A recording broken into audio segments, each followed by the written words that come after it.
Welcome to this week's edition of the Pete Mezzetti Show. I'm Pete Mezzetti. My guest this evening is local author Billie Kowalewski. Billie, welcome. How are you? I'm fantastic. How are you? Welcome. Well, good. Thank you. Thanks for coming down. Thank you for having me. You and I go way back. We do? We do. And no, I'm not aging myself. Well, you're aging me too. I'm aging you too. A little bit. Just a little. Like elementary school. Pretty much. Yeah. So, what are you up to now? I wrote a book. Okay. I've been writing for 13 years. And this is my new release out September 20th. Okay. Mm-hmm. Now, are you a first-time author? Technically speaking, no. Okay. Yeah. I first published this book as Enlightened back in 2016, and the pandemic kind of ruined,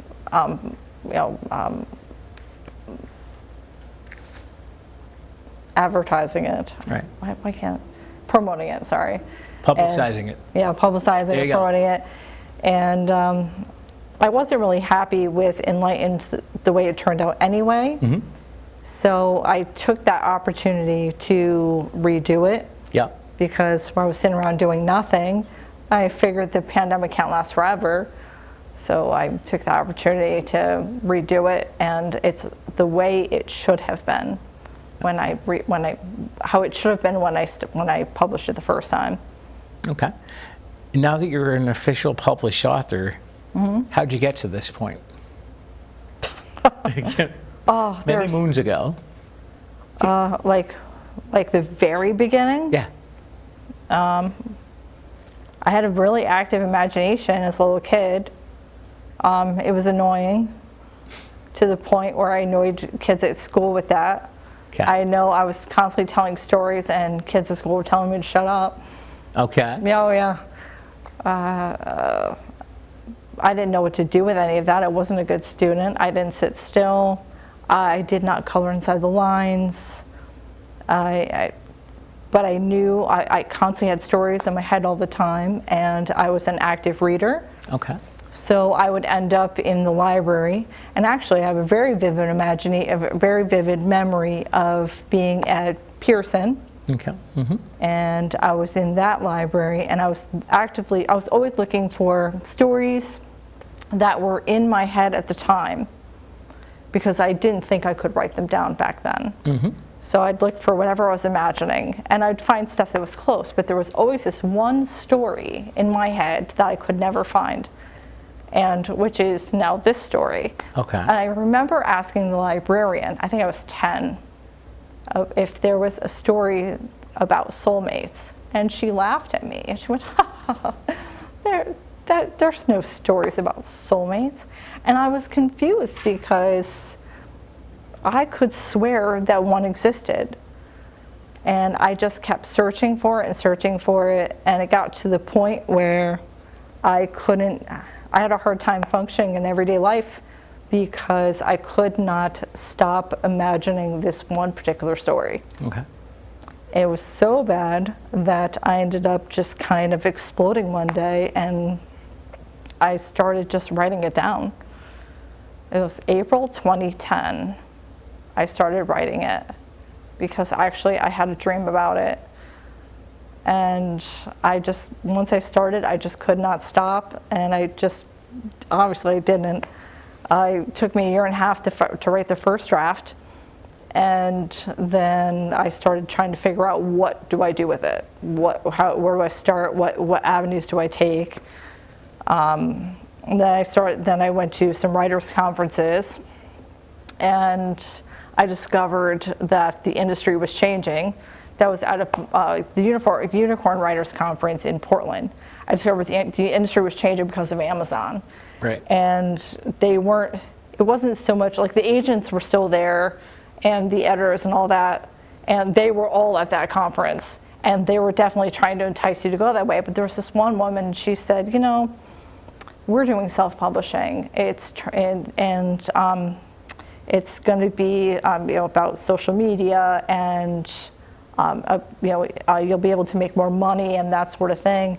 And that enticed me to kind of go that direction, which I'm very thankful for. Right.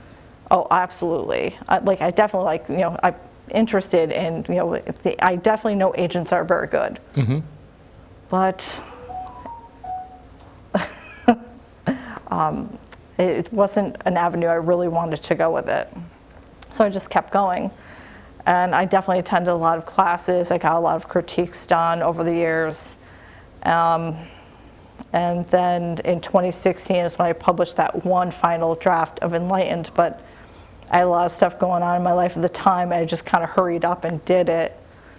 But I was never satisfied with, there was just something missing with it. That's how I felt at the time. Right. So, I kept going anyway. I kept promoting it. I went to Book Expo, BookCon. There was a bunch of award programs I did. Okay. I ended up in Florida at an award ceremony there for readersfavorites.com. So the original version got an award there. Cool. Yeah, and that was a lot of fun. I got a silver medal in fantasy, if I remember right. But that was right before the pandemic. Oh boy. Yeah, so it wasn't terrible. There's things really good about Enlightened, but there was stuff missing.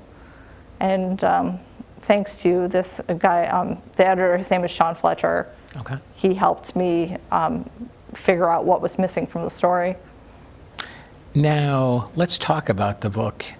Mm-hmm. I guess it's the first in a young romance series? It is. Okay, tell us about it. Let's see, where do I even start? Well, it starts with a young girl who had lost her best friend in a horrible accident.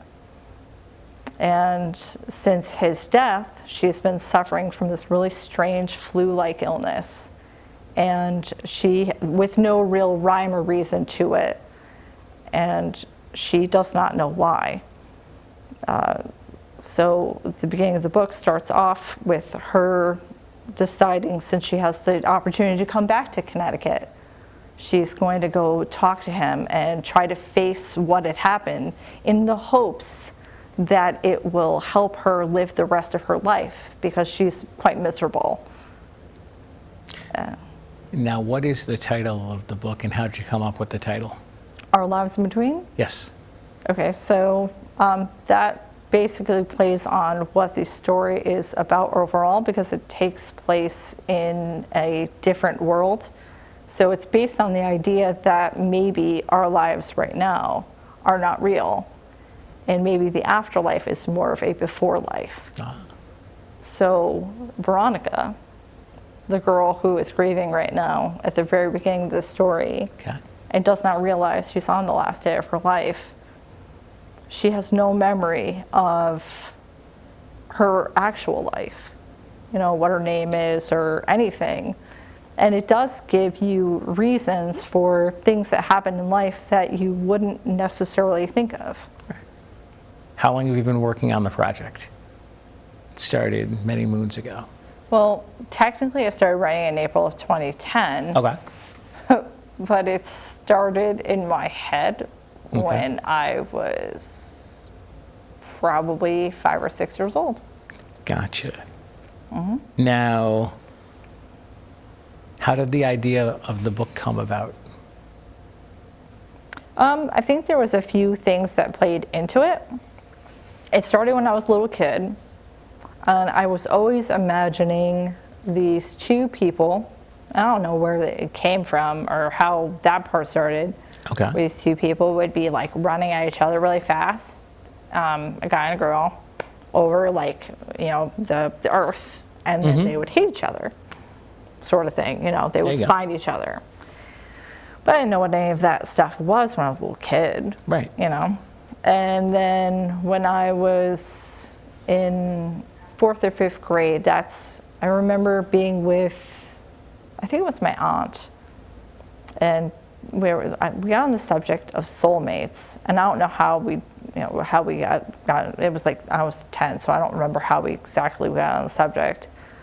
But she explained that a soulmate is the person that, they're your perfect match. Right. And, they're looking for you, you're looking for them, and you're best friends, and like no matter the distance, you'd find each other. I always thought that was so romantic. Exactly. So there was those things, and then I also spent a lot of time with psychics. When I was in my late teens, I was working at, that place is gone now. I used to work at Fortune Plastics. Okay. And I was going to pick up my paycheck one day, and I stopped for a tarot reading. And then I ended up making friends with a few of the tarot readers around here. So I was hanging out with them a lot, and I learned a lot of things.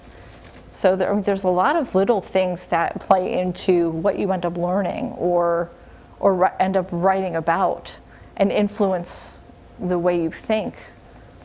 And whether or not those things are real or not, sometimes make really interesting fiction. Now, what was the inspiration?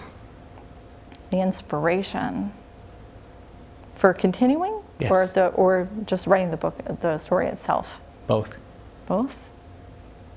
The inspiration came from me because I'm full of stories. It was definitely me. Right. But continuing and sticking with it for as long as I have is definitely my kids. Because I've been telling them since they were little that they can do anything they want. Mm-hmm. As long as they believe in themselves and they keep going, they never quit. Right. And that has been like my major motivator with this entire project. And would you mind sticking around for another segment? Yeah. All right, we'll be right back. Absolutely. Community TV, your neighborhood TV. Publicly funded and a reliable partner for cable companies nationwide, it provides transparent coverage of local and state government, education, and public programming. A digital town green that can be watched anywhere, anytime, and on any device. Watch us on today's high-tech distribution methods. Community TV in Connecticut. Local, Unfiltered, reliable, and yours. You matter. You matter. You matter. And your words matter too. Your words matter. What you say in the hallways at school or in the student section at a game matters. Words can be hurtful. Words can be offensive. Words can leave scars. Words can also inspire. Support and uplift. You and your words. Are they both important? As a matter of fact, yes. Before. Welcome back to this week's edition of the Pete Mezzetti Show. I'm Pete Mezzetti, sitting here with author Billie Kowalewski. Billie, welcome back. Thank you. Yeah, thank you. All right, so we talked about the book in the first segment. Let's open up the segment talking about the artwork on the book and who's responsible for the design. His name is Burton Taylor. He's from Ithaca, New York. Okay. He is absolutely amazing. He was able, we sat down for a Zoom meeting, and he was able to take the few suggestions that I had, and I did give him some visual things to work with. And if you look on the back here, this is actually a replica of Chapman Falls in East Haddam at Devil's Hop Yard. Okay. Yep. Cool. He's just absolutely amazing. And this is actually a place that in the other world, or the before life, that my characters they frequent. This is their home, where they sit on a rock by the stream, and there's the tree, and he did such a fantastic job. Now, what was the inspiration for the design? For the design? Yeah. Devil's Hop Yard State Park. Okay. Actually, I was trying to decide one time when I was first writing this, like where my characters would frequent in the afterlife, like what would it look like, or the before life, like what would that be like? And then I figured, well, they would imagine what they would want, because it's their heaven. Right. So obviously yours would be whatever it is you want. Right. So for them, it was that. And I was looking at one other state park, and then that particular morning, I ended up doing a school bus route in East Haddam. I had to substitute on, and I drove over the falls in Devil's Hop Yard. Okay. And the sun was just starting to come up. Oh, cool. And the sun was hitting the falls, and there was mist rising up, and then the dew was rising up off of the grass through the trees. And I was like, oh, this is it.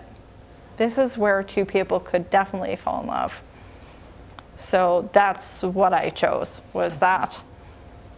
Cool.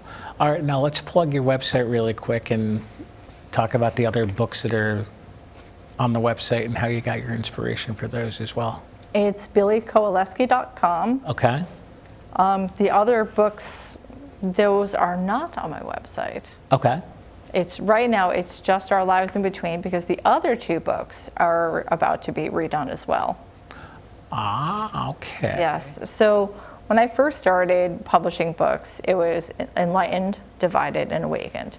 Technically speaking, Divided and Awakened are still available. Okay.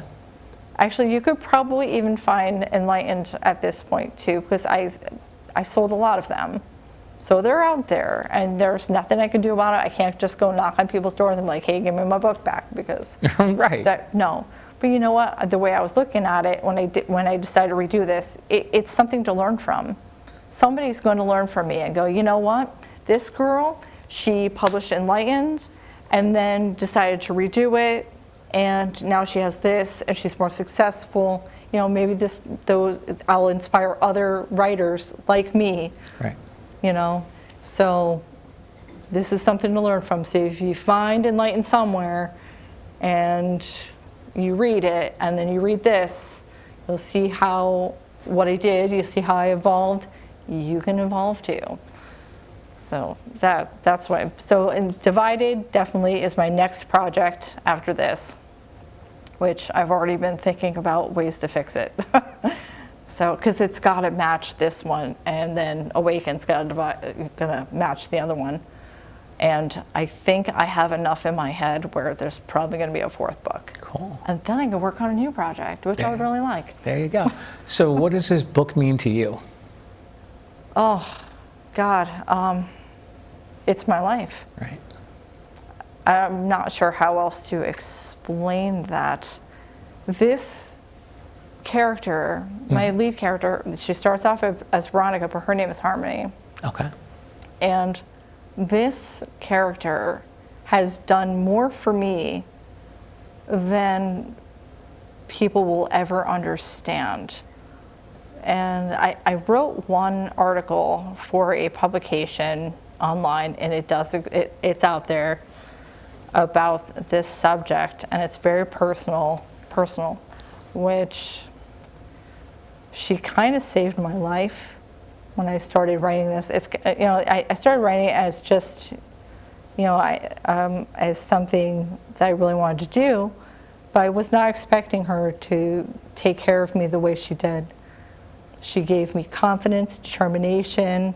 She gave me a drive that I didn't have before I met her. So the best way I can pay my character back is to make sure she lives. So that's what I'm doing now. It's really hard to not just sit still when it comes to her. Exactly. Now, what do you want people to know about the book and you as an author? Well, about me as an author, well, I'm a lot of fun. There's that. Mm-hmm. I definitely care about people. Right. I love everybody that I meet. Like right off the bat, I trust them all. Right off the bat, clean slate. That's me. I always learn the hard way after, but automatically I love everybody. And that's what they're going to find when they start reading this is their purpose. They're going to, that was a lot of the reason I even started or created this whole thing, was to give people a reason for even just being here.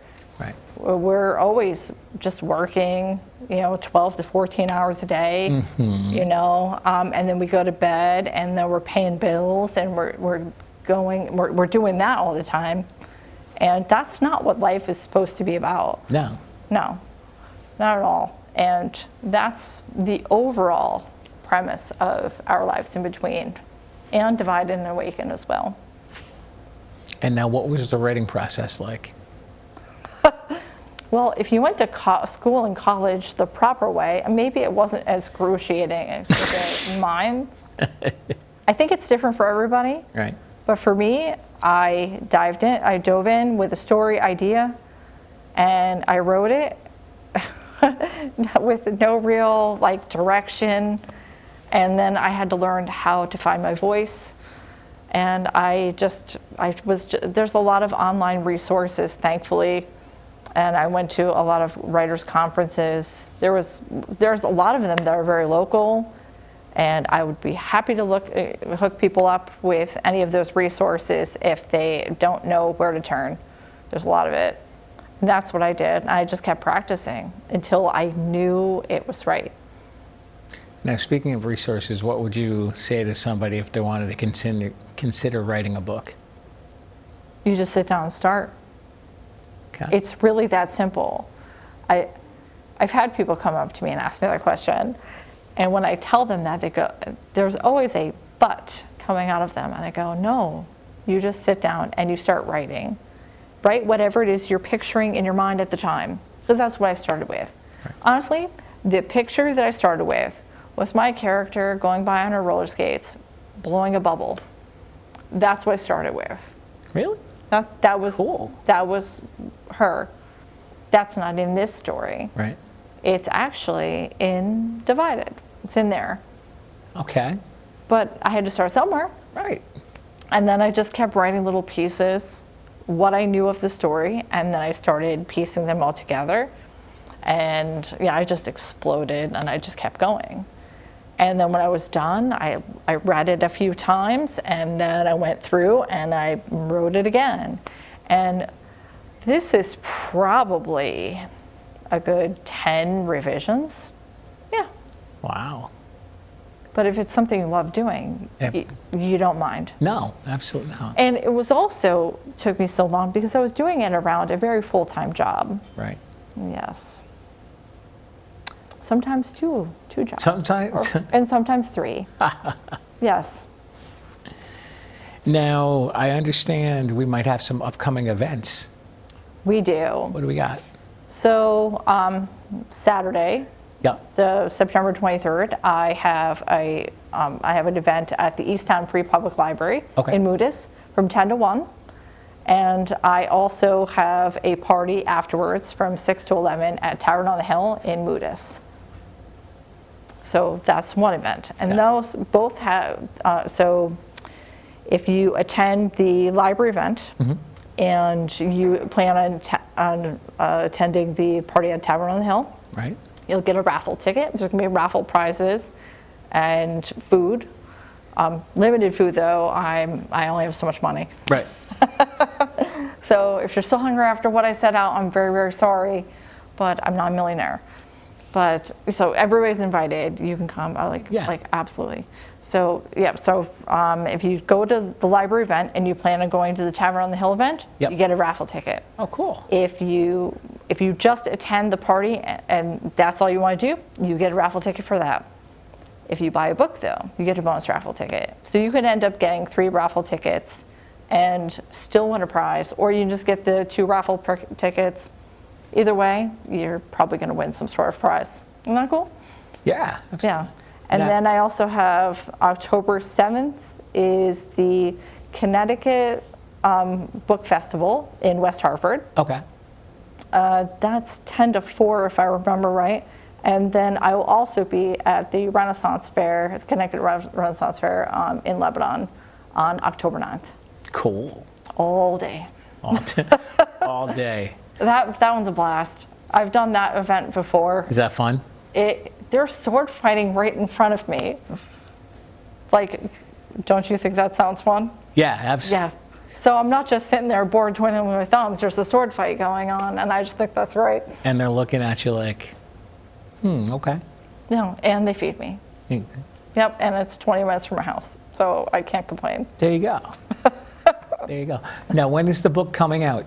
It is coming out September 20th. Wow. And it's also my birthday. I know that. I would hope you know that. I know. I know that from doing research. I'm sad that you had to do research, Peter. How long have we known each other and you don't know when my birthday is? Actually, you know what? I don't know when your birthday is. October October what? 27th. My daughter's the 25th. That's Really? messed up. Yeah. Really? Cool. Well, Billie, we're about to run out of time, but before we do, I want to thank you for coming down, and hopefully we'll see you again soon. I hope so. I'm Pete Mezzetti. Thanks, good night, and we'll see you next time.